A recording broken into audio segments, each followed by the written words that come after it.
Hello guys, Assalamualaikum. Welcome back to the segment. Nama aku Hafiz dan kepada siapa yang masih belum subscribe, aku harap korang boleh tekan butang subscribe. Dan kepada siapa yang dah subscribe, thank you so much guys for subscribing. So guys, malam ni Markas Puaka on the go sekali lagi bertemankan saya untuk menceritakan kisah yang dihantar oleh Mawar. Jadi kisah ni aku nak ceritakan lebih kepada pengajaran supaya kita lebih berhati-hati bila kita nak buat sesuatu keputusan dekat dalam hidup kita ni. Dan kejadian ni berlaku beberapa tahun yang lalu, sekitar lebih kurang dalam 3 ke 4 tahun lah.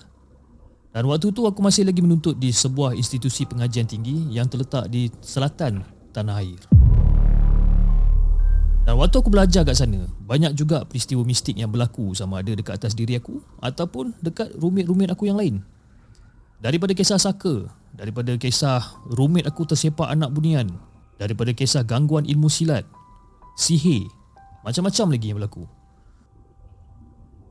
Jadi kisahnya pada satu hari ni aku baru balik daripada kelas dan kelas aku habis lebih kurang dalam pukul 7 petang lah. Dan sampai je dekat dorm aku dah nak waktu maghrib. Dan aku ni pula daripada tengah hari tak makan. Jadi bila aku balik je daripada kelas tu memang aku rasa macam lapar lah. Jadi aku buat keputusan untuk aku jamah makan dulu sebelum aku pergi mandi dan solat. Dan masa tu roommate aku ada 7 orang termasuk aku. Dan masa tengah makan tu adalah dalam lagi 2-3 orang roommate aku yang temankan aku makan sekali. Dan masa aku tengah makan, masa tu pula masa aku tengah masak nasi lauk kentang goreng dengan ayam kicap. Aku ingat lagi menu masa tu. Dan tiba-tiba aku terdengar ada orang lari sambil menjerit-jerit dekat depan koridor aku ni. Masa tu aku macam agak marah sikit lah. Yelah, waktu dah nak maghrib kan. Hormatlah sikit waktu-waktu maghrib ni, betul tak? Kenapa nak kena berlari dekat depan koridor sambil jerit-jerit? Tapi tanpa mempedulikan, aku pun teruskan makan. Tapi ada pula lah seorang roommate aku ni nama dia Ina, rajin pula nak pergi tengok apa yang berlaku kan. Jadi dia pun buka lah pintu dapur. Jadi nak bagikan gambaran, pintu dorm bilik aku ni dia ada 2. Satu pintu depan, satu pintu dapur. Tapi pintu dapur tu orang kata sekadar untuk jemur pakaian je lah kan. Jadi si Ina ni tanyalah pada jiran dorm sebelah ni, apa yang dah jadi sebenarnya. Jadi jiran sebelah ni pun macam, oh, rumah tu lah ada budak kena histeria. Dia kejarnya si Tanya tu, nak cekik Tanya. Sebab itu Tanya lari sambil jerit-jerit. Kerbam. Dan masa tu aku dengar macam, apa hal pula macam pintu dorm jiran aku ni tertutup dengan kuat kan. Dan si Ina ni pun macam terkejut. Dia terkejut, lepas tu dia pandang aku. And then masa Ina pandang keluar balik, secara tiba-tiba Ina pun tarik pintu dapur dan tutup dengan kuat-kuat. Kerbam. Lepas tu cakap, Ina, kau ni kenapa tutup pintu kuat-kuat lah? Macam mana aku nak cakap engkau lah? Ada budak dekat depan koridor tu. Memang betul-betul dekat tepi rumah kita.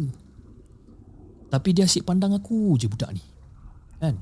Tapi masa dia pandang aku tu, mata dia merah weh.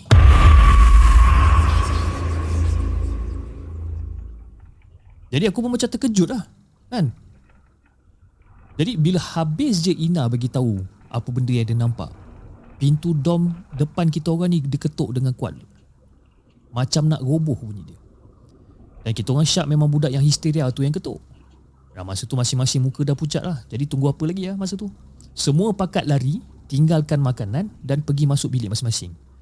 Dan dorm aku ni pula, dia macam apartment tau. Dia ada 3 bilik. Bilik besar adalah bilik utama kan, master bedroom. Jadi semua orang kumpul dekat dalam satu bilik. Cuma aku seorang ni je lah yang terkapai-kapai dekat luar, dekat dapur tu, masih duk fikir sama ada aku patut basuh tangan dulu ke ataupun aku patut join dengan dorang sembunyi dalam bilik. Dan pintu rumah tu terus-terusan kena ketuk. Cumanya dia tak pulas tombol pintu je masa tu. Dan aku ni pula memang betul-betul dekat depan pintu. Jadi aku cuba bawa tenang, aku pergi istighfar, aku bawa tenang. Dan aku pergi basuh tangan dekat sinki. Lepas tu aku masuk bilik aku. Aku tak masuk bilik master bedroom yang orang kata roommate yang ramai gila tu, tak. Aku tak masuk. Serius aku takut. Kan? Cumanya aku belagak aku lah. Aku ambil towel, aku niat nak mandi, lepas tu aku nak solat. Lepas tu bunyi lagi ketukan pintu tu. Dan makin lama bunyi ketukan pintu tu hilang.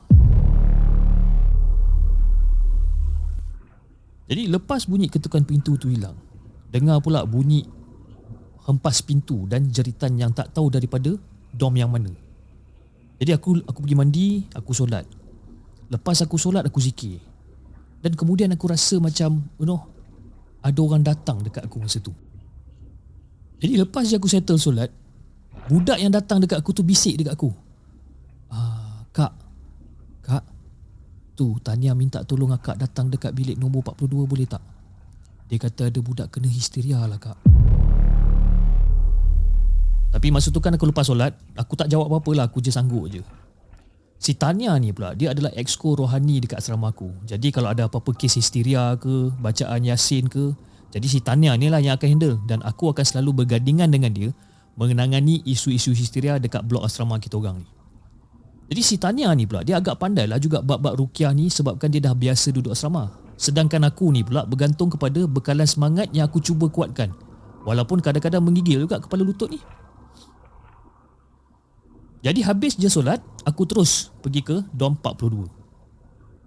Dan masa tu aku tengok ada Tania kat situ dan ada lagi seorang classmate aku, nama dia Mas.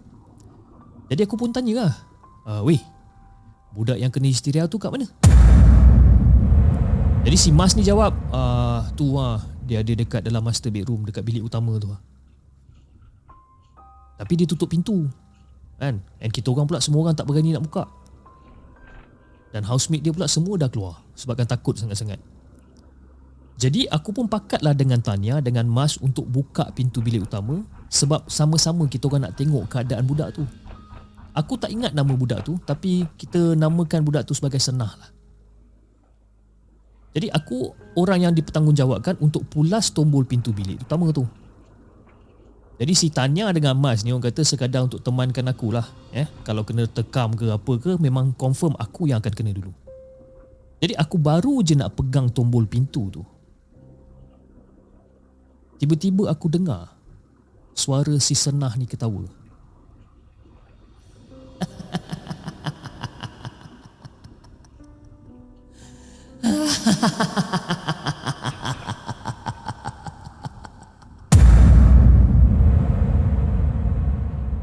Mula-mula dia ketawa perlahan tau. Makin lama makin kuat pula aku dengar dia ketawa ni.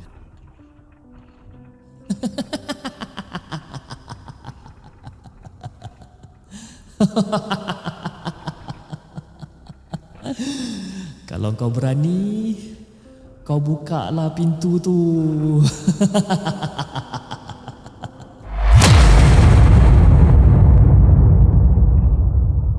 Kalau korang berani tak nak buka pintu tu? Jadi dalam keadaan terketar-ketar jugalah tangan aku ni dekat tombol pintu tu kan? Semangat yang konon macam berani tadi tu tiba-tiba terbang melayang je tinggalkan aku. Jadi aku pandang Tania, aku pandang Mas. Lepas tu Mas ni cakap kat aku, kau buka je lah, kau buka je. Bukan dia yang nak buka, aku juga yang kena. Kalau lari pun dia orang yang akan lari ke depan, aku kat belakang. Dan masih lagi aku teragak-agak masa tu. Lepas tu Senah ketawa lagi.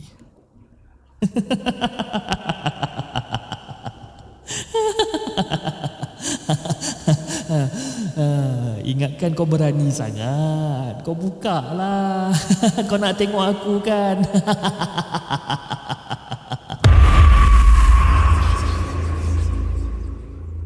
Tapi serius masa tu aku dah start rasa tercabar dah masa tu. Tak tahu kenapa, mungkin sebab aku ni darah pendekar Melayu kot agaknya kan, pantang dicabar. So, dengan semangat aku pulas tombol pintu tu dan aku tolak pintu tu sekuat hati. Dan masa tu aku nampak Senah duduk atas lantai dengan kaki bersila betul-betul dekat depan pintu sambil perhatikan aku dengan Tania dan juga Mas. Dia sengih je masa tu. Dan part yang paling seram bagi aku bukan cara dia sengih, tapi dia bersila bukan atas lantai. Nak jadikan gambaran, si Senah ni dia bersila tapi dia seolah-olah macam terapung. Dan dekat tangan dia tu ada gunting. Dekat kain batik yang dia pakai tu pula penuh dengan darah. Bau dia memang teruk, bau dia. Bau hanyir, busuk sangat. Dan kali ni aku memang betul-betul aku takut. Aku dah tak tahu dah rupa apa si Senah ni sebenarnya. Dan aku cuma terpaku dekat depan dia sambil ditemani oleh Mas dengan Tanya. Mana datang darah melimpah dekat kain dia ni. Dan macam mana pula si Minah ni boleh duduk terapung. Dan secara tiba-tiba, masa aku tengah terpaku dekat depan dia ni, tiba-tiba dia merangkak. Dan kita orang 3 orang ni, aku, Tania dengan Mas ni masih lagi terpaku. Nak lari, tapi kita orang tak lari pun. Dan tak tahu macam mana, kami hanya mampu tengok apa je yang nak berlaku masa tu. Dan Senah ni pula, dia merangkak seolah-olah macam seekor harimau. Dan dia cium-cium bau darah dia sendiri yang meleleh dekat atas lantai. Lepas tu, dia pandang kita orang sambil senyum masa tu. Aku macam dah tak boleh nak fikir nak buat apa dah. Aku cuma hanya mampu tengok je apa benda yang si Senah ni tengah buat. Dan aku rasa Mas dengan Tanya pun sama macam aku. Kita orang blur. Memang betul-betul tak tahu nak buat apa. Dan lepas pada tu, si Senah senyum balik. Senyum balik dan dia tengah tengok darah yang keluar dekat celah kaki dia. Dan lepas pada tu dia hidu lagi darah tu. Dan perlahan-lahan dia jelirkan lidah dia. Aku tengok seboleh-bolehnya dia cuba untuk jelir lidah dia sepanjang yang boleh. Sampai aku dengar macam seolah-olah macam bunyi tekak dia tu macam tersekat-sekat. Sebabkan dia cuba untuk paksa lidah dia terjelir dengan panjang.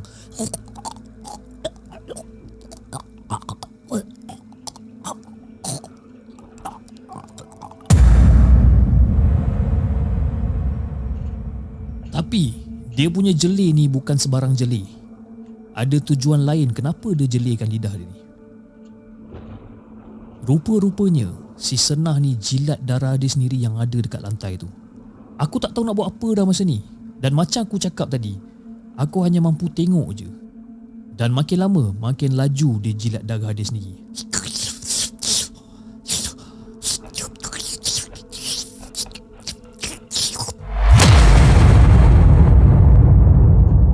Ngeri, memang ngeri lah. Tapi mujur lah. Masa tu ada ustaz baru sampai waktu tu. Dan dia terus suruh kita orang ke tepi dan mengucap bila dia tengok keadaan Senah. Dia macam, Astaghfirullahalazim, Astaghfirullahalazim, Astaghfirullahalazim.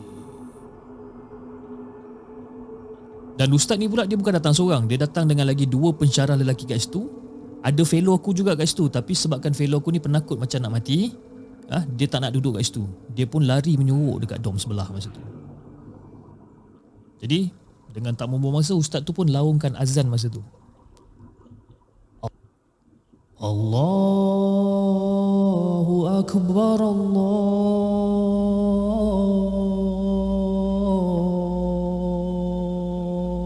Akbar.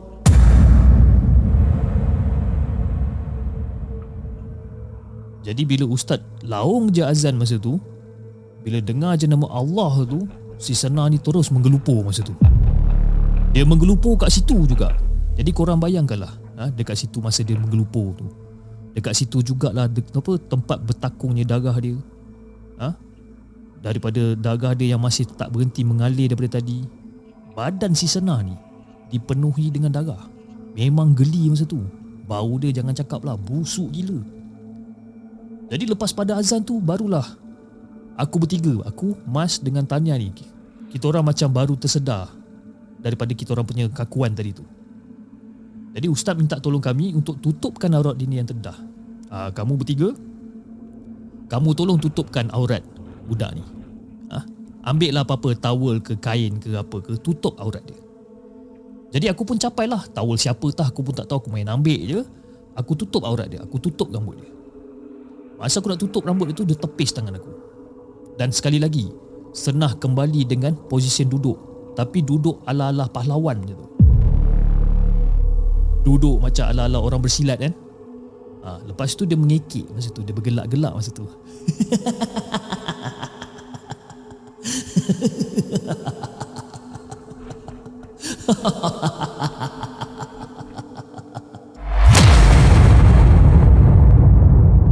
Dan masa dia gelak tu, jari kanan dia tu duk main-main dengan takungan darah dekat sekitar dia ni.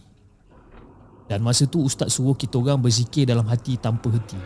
Dan ustaz teruskan bacaan ruqyah dan dibantu oleh 2 orang pensyarah lelaki tadi. Jadi maka bermulalah sesi berdialog antara hantu yang berada dekat dalam badan Senah ni dengan ustaz.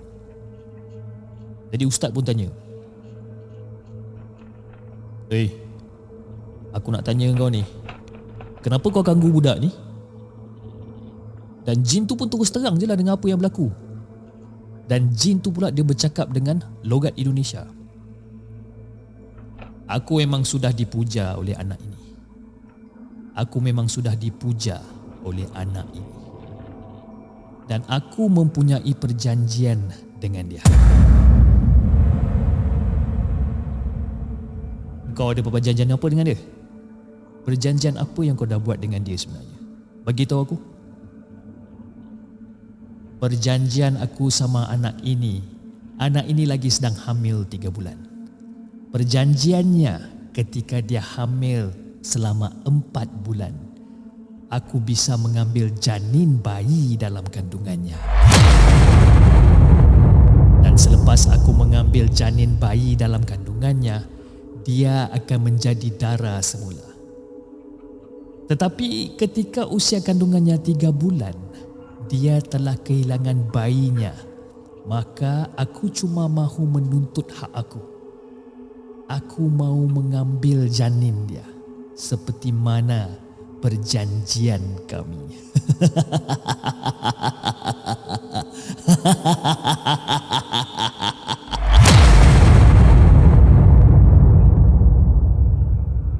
Dan masa tu ustaz tak tunggu lama lah. Dia terus ruqyahkan si Senah ni sampai dia pengsan. Dan sepanjang ruqyah tu, memang Senah ni macam mengamuk habis lah.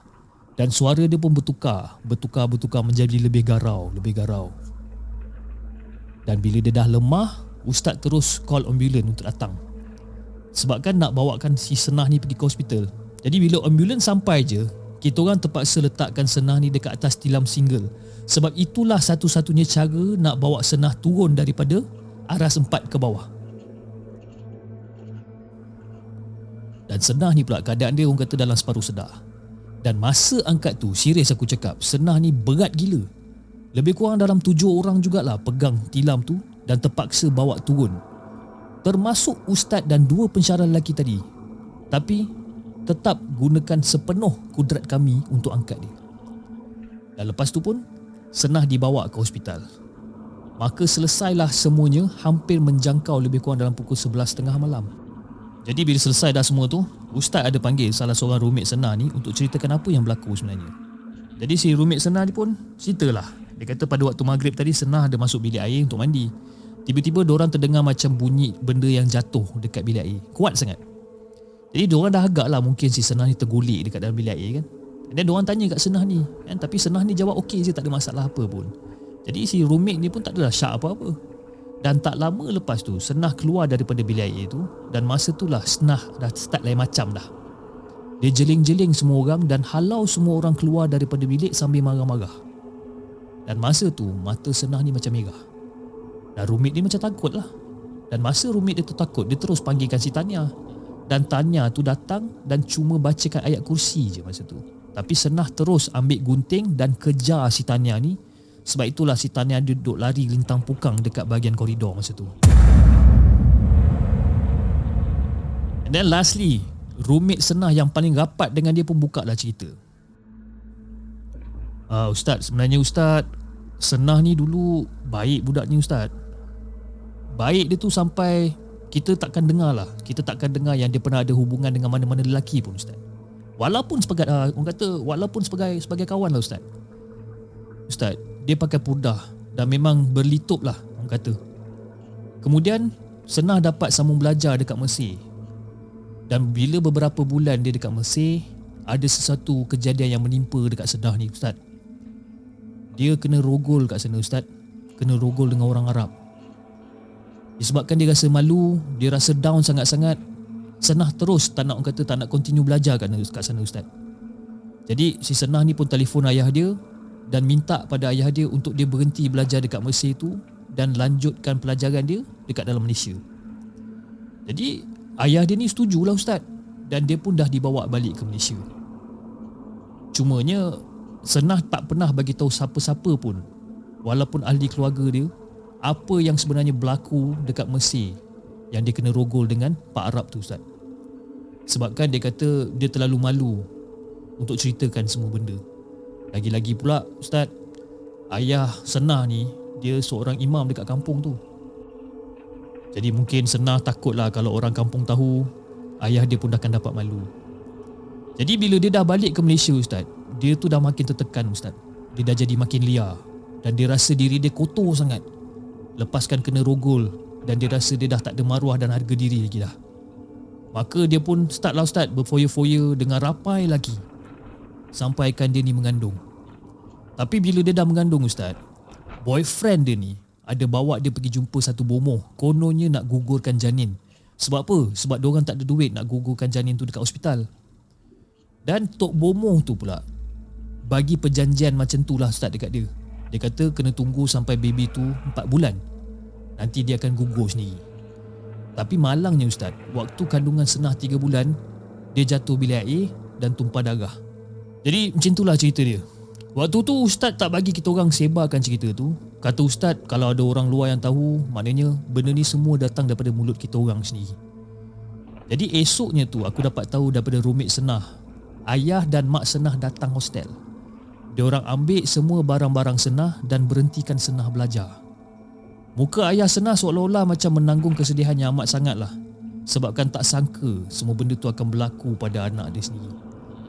Jadi pada aku, banyak kesilapan yang Senah dah buat dalam kehidupan dia, menentukan hala tuju hidup dia. Tapi nak buat macam mana kan? Jadi melalui cerita aku ni, marilah kita sama-sama ambil iktibar. Conclusion dia, harap korang semua dapat fikir sendirilah dengan naluri hati korang ni kan. Sebab apa? Sebab aku pun ada conclusion aku sendiri. Tapi itu pandangan akulah. Dan aku pun rasa aku tak nak share dengan siapa-siapa lah. Jadi itu je lah kisah yang aku nak kongsikan dengan The Segment dan juga semua penonton-penonton The Segment. Ya, itu dia guys, cerita yang dihantar oleh Mawar tentang kejadian yang menimpa kawan dia Senah. Sesuatu benda yang orang kata, bila kita mempercayai bomoh lebih daripada kita mempercayai qadar dan qadar, lebih daripada kita mempercayai Allah SWT. Jadi inilah pengajaran yang kita boleh ambil daripada kisah ni. Itulah kan. Anyway guys, kalau anda tengah tengok dekat skrin anda sekarang, jam pun hampir menunjukkan pada pukul 1.45 pagi dan saya masih berjalan sorang-sorang diri merayau-rayau di sekitar Denai Alam, di sekitar Saujana utama, di sekitar perjalanan ke Puncak Alam. Dan kalau anda tengok memang agak sunyi jugalah, dah jalan-jalan malam-malam buta macam ni kan. So guys, saya rasa sampai di sini saja kisah Markas on the Go buat kali ini. Jangan lupa like, share dan subscribe channel The Segment. Dan insyaAllah kita akan jumpa lagi on the next coming episode. Assalamualaikum.